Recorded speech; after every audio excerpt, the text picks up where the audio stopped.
Hey, this is Mike Robbins. Thanks so much for joining me for this episode of the podcast. I hope you're doing well, you, your team, your family, everyone around you.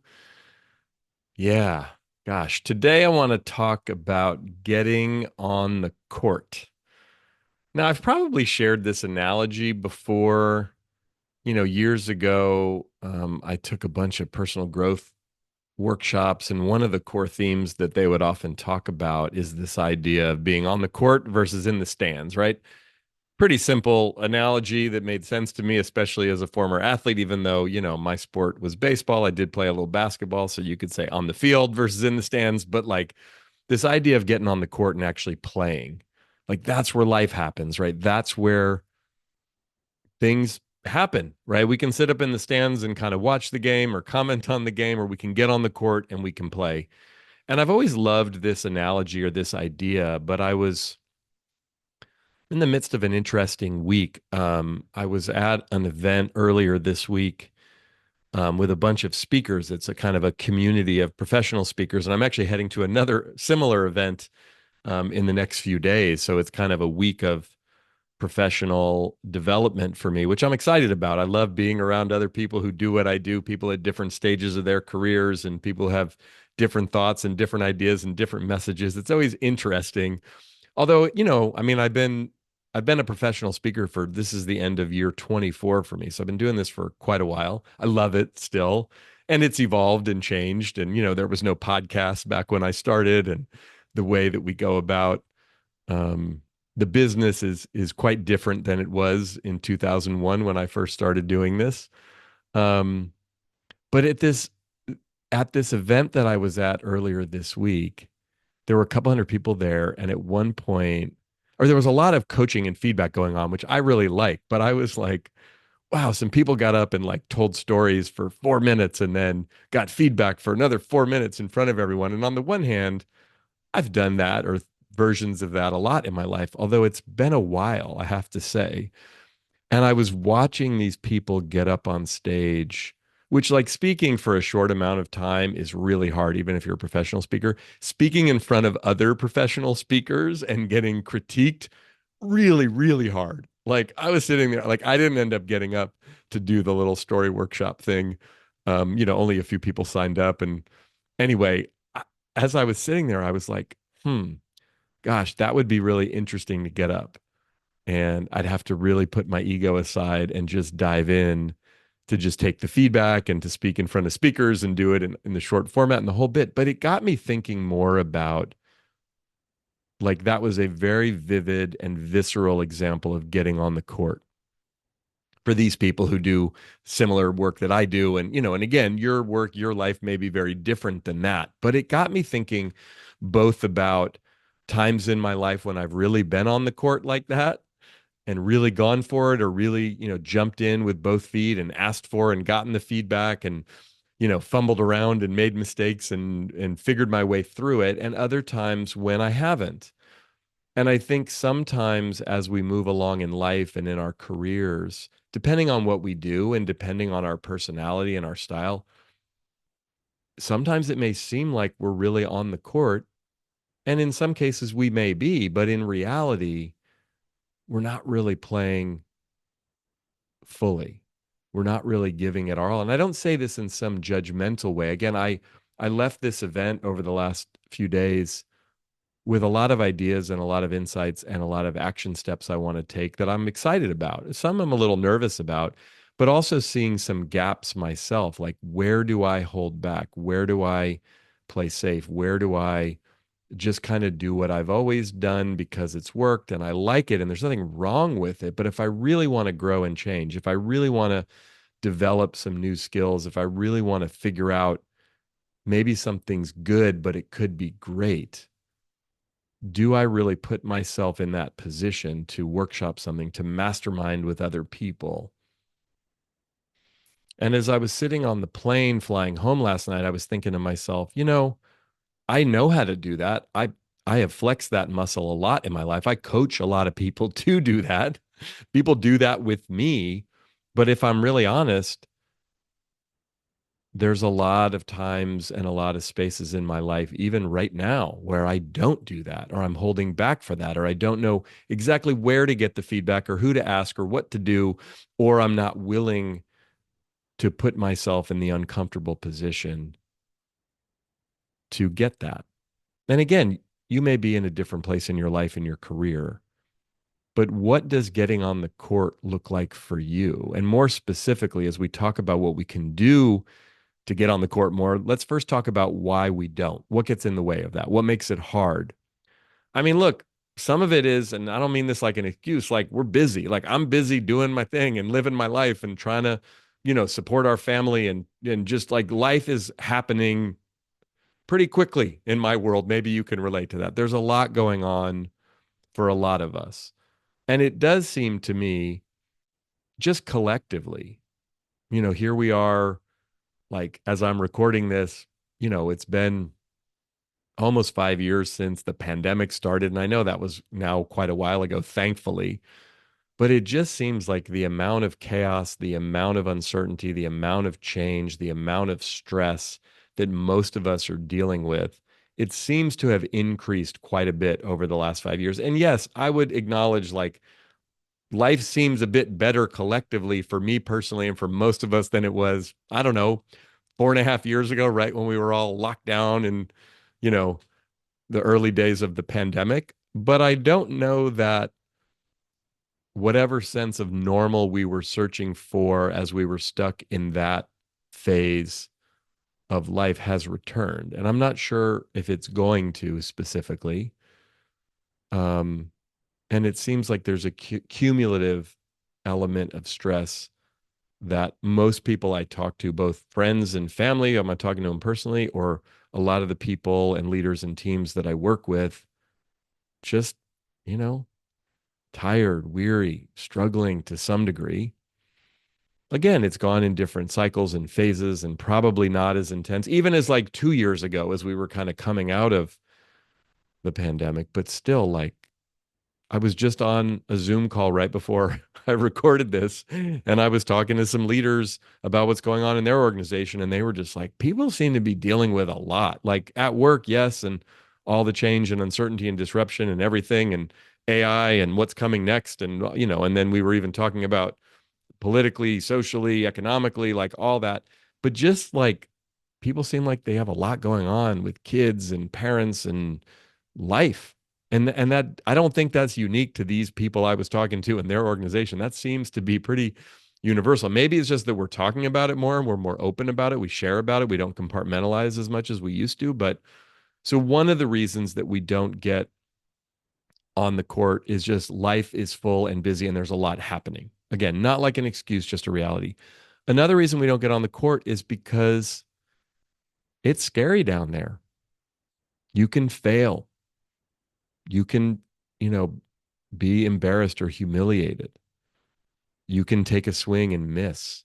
You can fall on your face and it can be super painful. And all of us, myself included, many times have had lots of painful experiences when we've gone for something, when we've really put ourselves out there and it did not happen. Not only did it not happen, but like in some cases, maybe bad things happened, or we really got our hearts broken, or we really wanted something. I did an episode recently about desire, and I was realizing just in the last few weeks, like, oh wow, I've held myself back from being really honest, even with myself, let alone the people around me, of some of the things that I really want because, you know, 50 years of having lots of desires, some of which have absolutely happened, some of which have exceeded my expectations, but many of which have either not happened or I've tried really, really hard and they just didn't come to fruition in the way that I wanted them. And so, there's some pain and some grief and some loss and some disappointment that I don't know if we do a great job tending to that. We tend to just move on or move forward, but not always really move through that experience. And because we've all experienced that, my friend Robert Holden likes to say, if you live to be 30 years old, you usually have more than enough reasons to be miserable for the rest of your life. And what he's basically saying is like, we got to do the work. We got to heal from some of the pains and traumas that we experience because Otherwise, we can just be victims for the rest of our life of all these, challenging things that have happened. And look, some people clearly go through more significant challenges than others, but I would imagine just about all of you watching or listening to this, you've been through some stuff, right? If you've walked around the planet for enough years, you've dealt with some things. And so again, when we've gotten on the court in life in the past, it hasn't always worked out, right? It has sometimes. I mean, as I was saying a few weeks ago when I was talking about desire, it's like everything starts with some sense of desire. I want that. It doesn't usually just fall out of the sky into our lap, although that can happen, right? But so getting on the court can be painful. It can be scary. But we also, have to put something at risk. I mean, as I was sitting at that event, and look, here's the deal. I have a decent amount of confidence in my ability to get up on stage and speak to rooms of people. That's what I do for a living. I'm not afraid of that.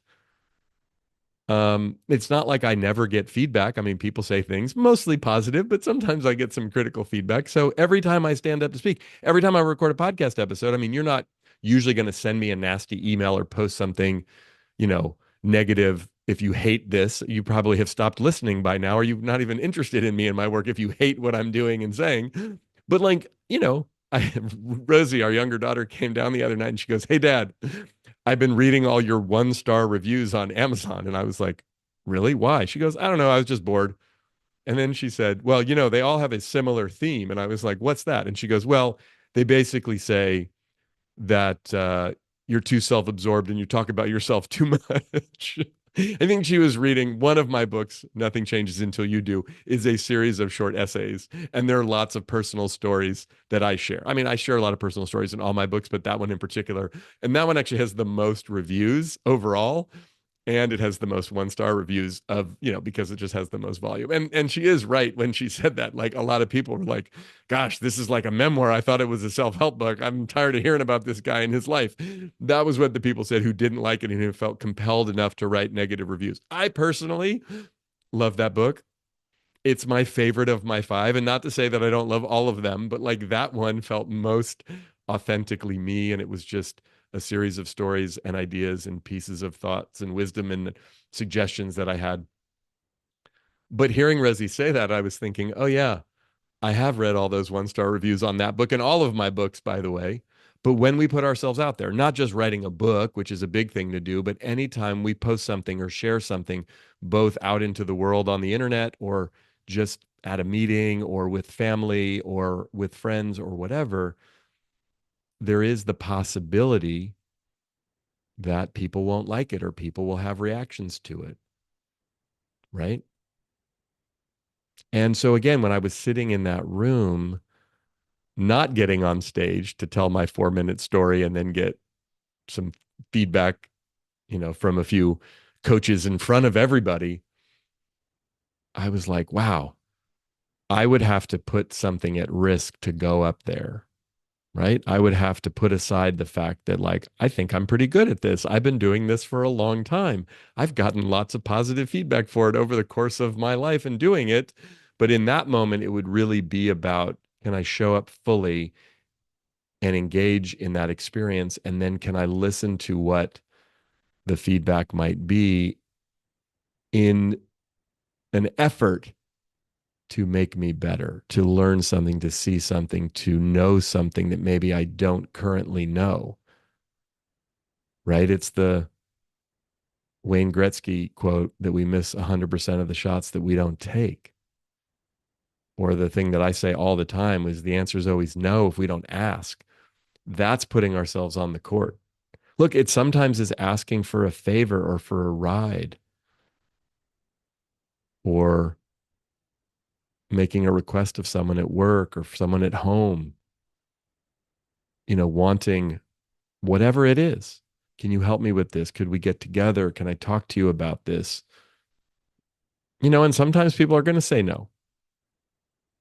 And that can be disappointing and painful, but like, okay, you've heard no before. I've heard no before. I remember being in an event years ago and they were talking about goals and dreams and aspirations. And some guy got up and said, "I really want to go to Harvard Business School." And it's like, ooh, that's kind of a big, lofty goal. This is, a young guy who I don't know his story. I didn't know him, but the guy who was leading the event, or, he was like, okay, great. That's an awesome goal. And he said,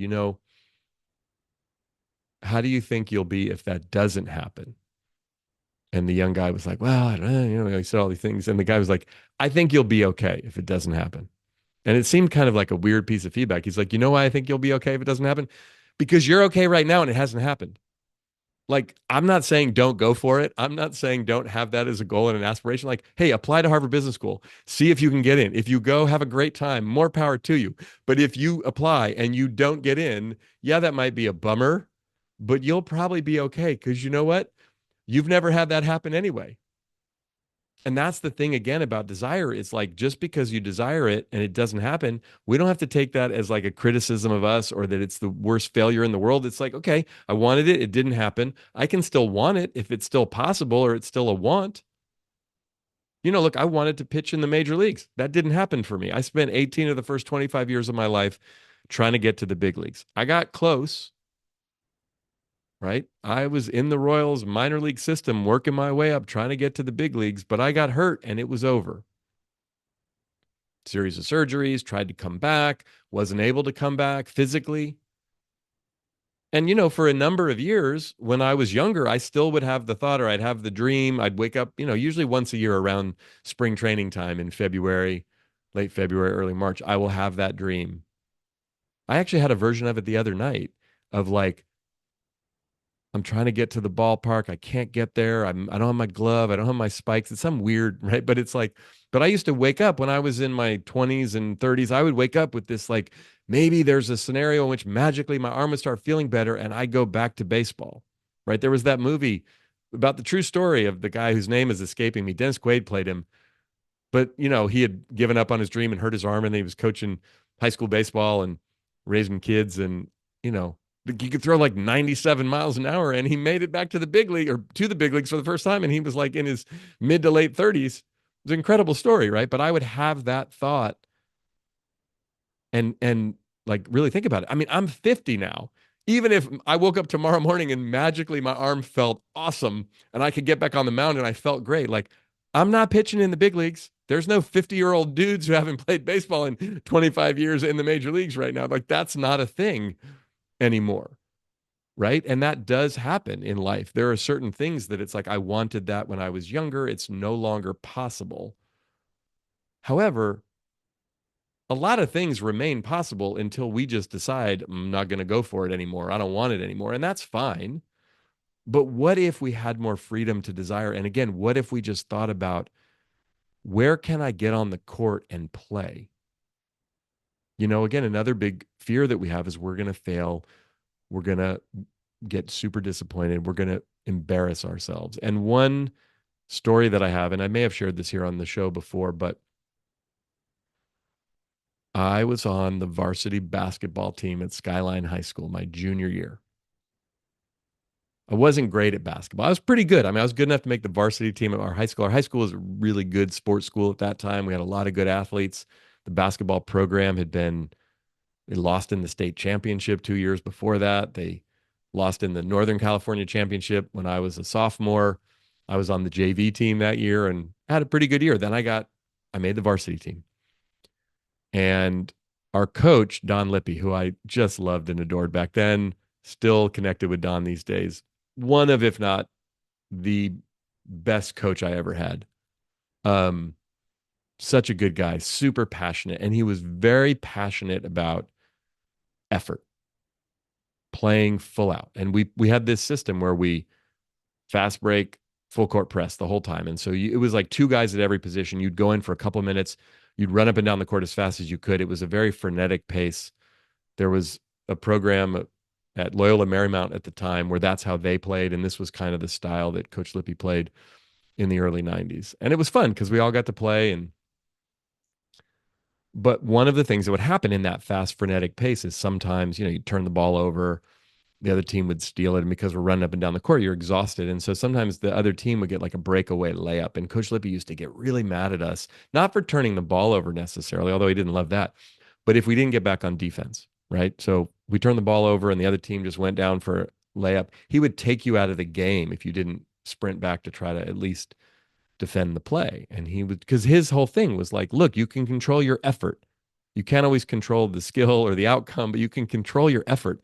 So give me full effort all the time.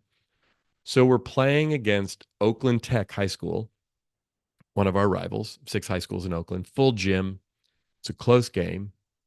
The best player for the other team is a kid that I've known for a long time. We actually went to elementary school together, but he's big, strong, tough kid. And I'm bringing the ball up the court, middle of the game, and he steals the ball from me. Silas steals the ball from me and heads with a full head of steam the other way. And there's nobody back on defense. It's just, again, we're running fast. And I realize instantaneously, I lost the ball. I got to get back on defense. But this kid is bigger than me, stronger than me, faster than me, and he already has got a head of steam. But I do everything I can to sprint back to get back on defense. I can't quite catch him, but as he goes up, I do what I can to try to defend him. I'm still behind him. Not only does he doesn't just lay it in, he dunks it. And I try to defend him, but I can't really. And I foul him, and he basically dunks on me, and I fall to the floor.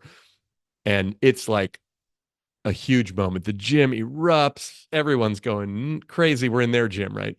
So they're very excited. It's a big deal. A dunk is always a big deal, especially in the early 90s in a basketball game. And for a high school kid to dunk in the game, not that many kids could even dunk, even though there were a lot of great athletes in Oakland, but get dunked on in the other team's gym was humiliating. People are pointing at me and laughing at me. I mean, even my teammates are kind of shuffling their feet and looking at the floor. It's bad. I get up and I'm like, I can't believe that just happened. I am mortified as a 17-year-old, one of the only white kids in the gym, by the way. Like, I'm just like, oh, wow, that was not good. But I look over at Coach Lippy, and in the midst of all of the, screaming and what's going on and me being embarrassed, Coach Lippy is jumping up and down and pointing at me. Way to go, Robbins. Way to hustle. Way to get back on defense. I did what he told us to do. I took the coaching, right? And I say that because when I think about screwing up, when I think about putting myself out there, when I think about going for it, I sometimes think of that moment because it was a very visceral, humiliating moment for me as a 17-year-old high school basketball player. But it was also a really important learning moment for me because, yes, it was embarrassing. Yes, I wish it hadn't happened. I didn't particularly like it. But the feedback from Don Lippy, my basketball coach at that time, was so important. And I didn't fully understand it then, but I get it now. And what he was basically teaching me, and ironically, I was literally on the court and the people in the stands were laughing at me. That's where the game gets played. Sometimes you're going to get dunked on, literally. Sometimes you're going to hit a game-winning shot. Sometimes it's going to be a super mundane, no big deal. Sometimes you're going to make a good pass and someone else is going to drop it. Sometimes you're going to turn the ball over. I know I'm using a lot of basketball analogies, so my apologies if you're not much of a basketball fan, but you get what I'm saying, right?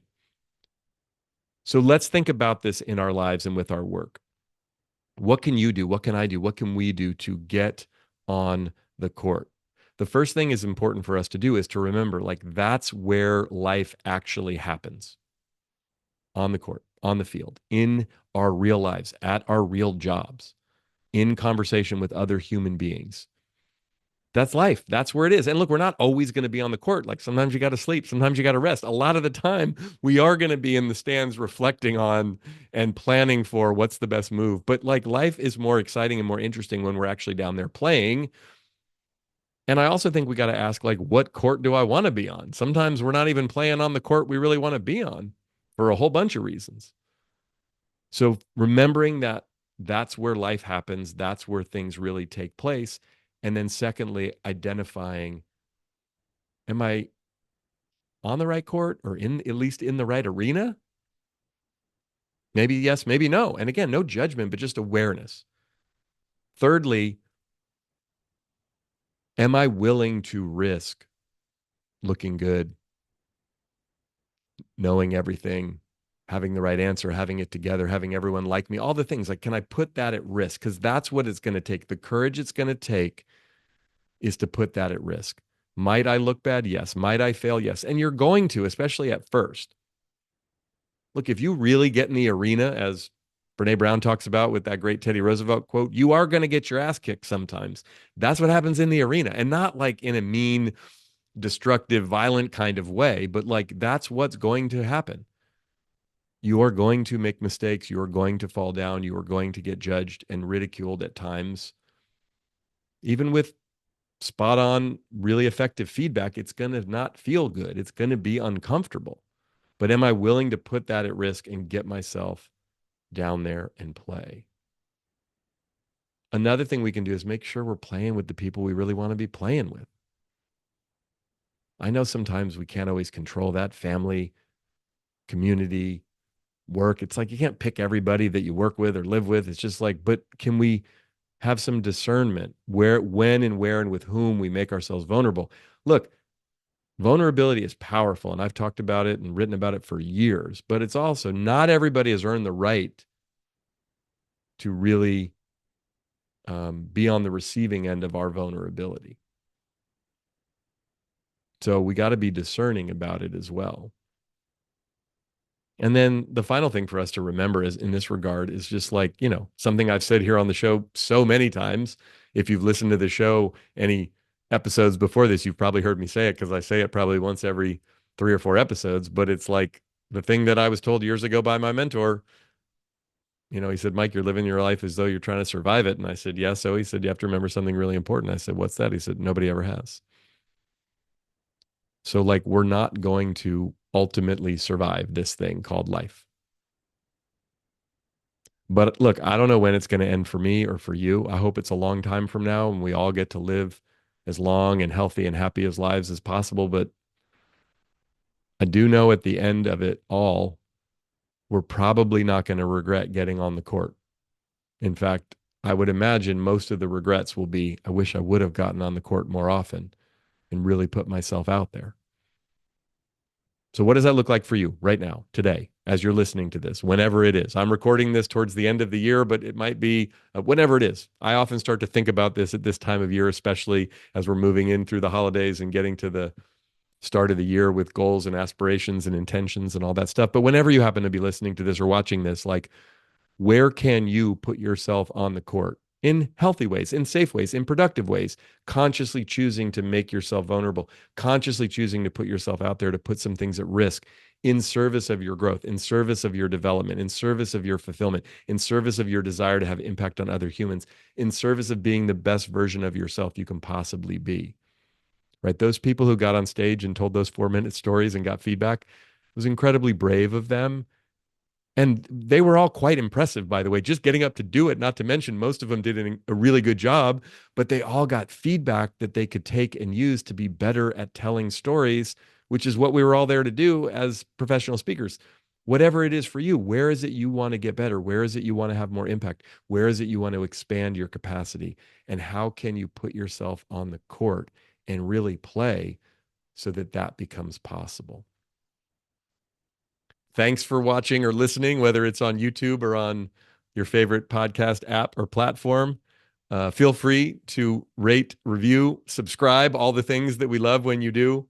There's also links in the show notes or links down below on the YouTube channel here where you can learn more about me and my work, connect with me on social media, or find out more about what I do if you're not familiar specifically with my work. Best place to find out and learn more about me is at our website, which is mike-robbins.com. Until next time, keep bringing your whole self to work, get out on that court, and remember, we're all in this thing together.